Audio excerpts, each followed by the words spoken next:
Coach PJ here. If you're headed into your busy season, it can be a time of additional workload and additional stress.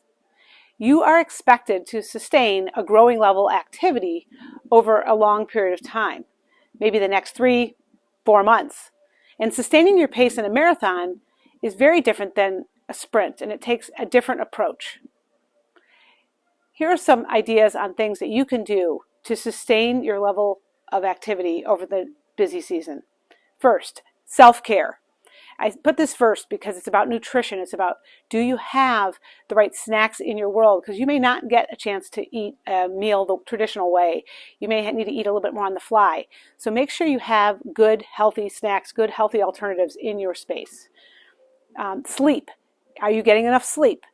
Giving yourself the time for your body to rest and recover and your brain to rest and recover is really, really critical. And whether it's also good sleep as well as the amount of sleep. So making sure you have a good environment to sleep and that you're actually getting enough hours of sleep.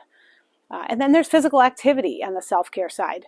How are you taking care of yourself physically when you're at your busiest? Are you taking walks? Are you connecting with folks physically to have that connection that's outside of work, that's outside of what you're doing, and looking at the physical aspects of what you're doing? Even if it's getting up and stretching, walking a little bit each day to kind of get your mind and your physical self-care in.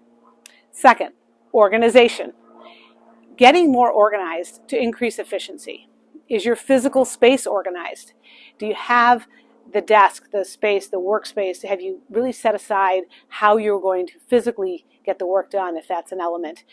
Do you have the folders, the physical places where things are going to be held? Do you have all of that set up in advance so you don't have to worry about it on the fly when you're at your busiest? Is your digital space organized? Looking at your folders, your computers, your desktop, all that kind of stuff matters. Do you have your checklists, your structures, your folders, your digital platform? Is everything ready to go so you can move very, very quickly? And is it organized? And are your thoughts organized?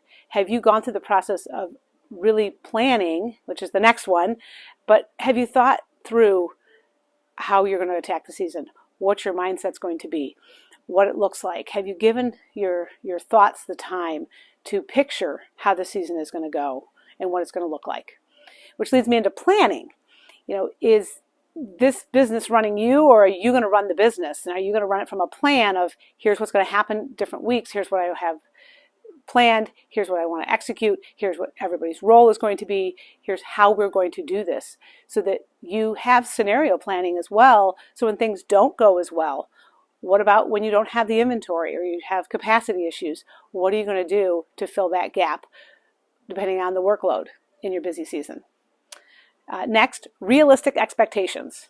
Your to-do list needs to reflect your focus and your priorities, and be okay with what you're not going to do.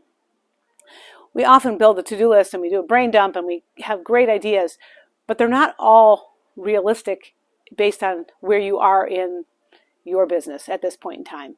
So be realistic about it. Use a someday list or a parking lot list to hold those good ideas or projects that you will attack in the off season or during downtime. But if this is your busy season, as you head into it, be okay with what is truly a priority for you. And next, ask for help.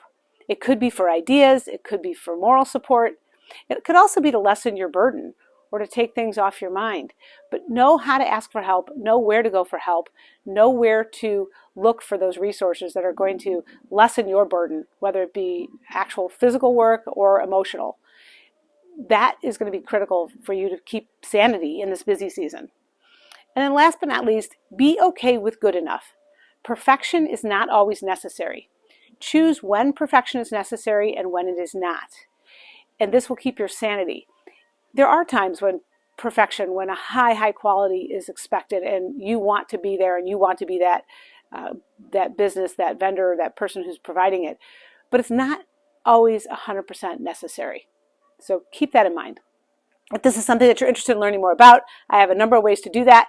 We can jump on a quick call, we can get together for a coffee meeting, or if you know that this is absolutely what you need and you want to get started right away, I offer a complimentary coaching session where we'll dig deep into your business, identify the opportunities, and put a plan in place to go forward.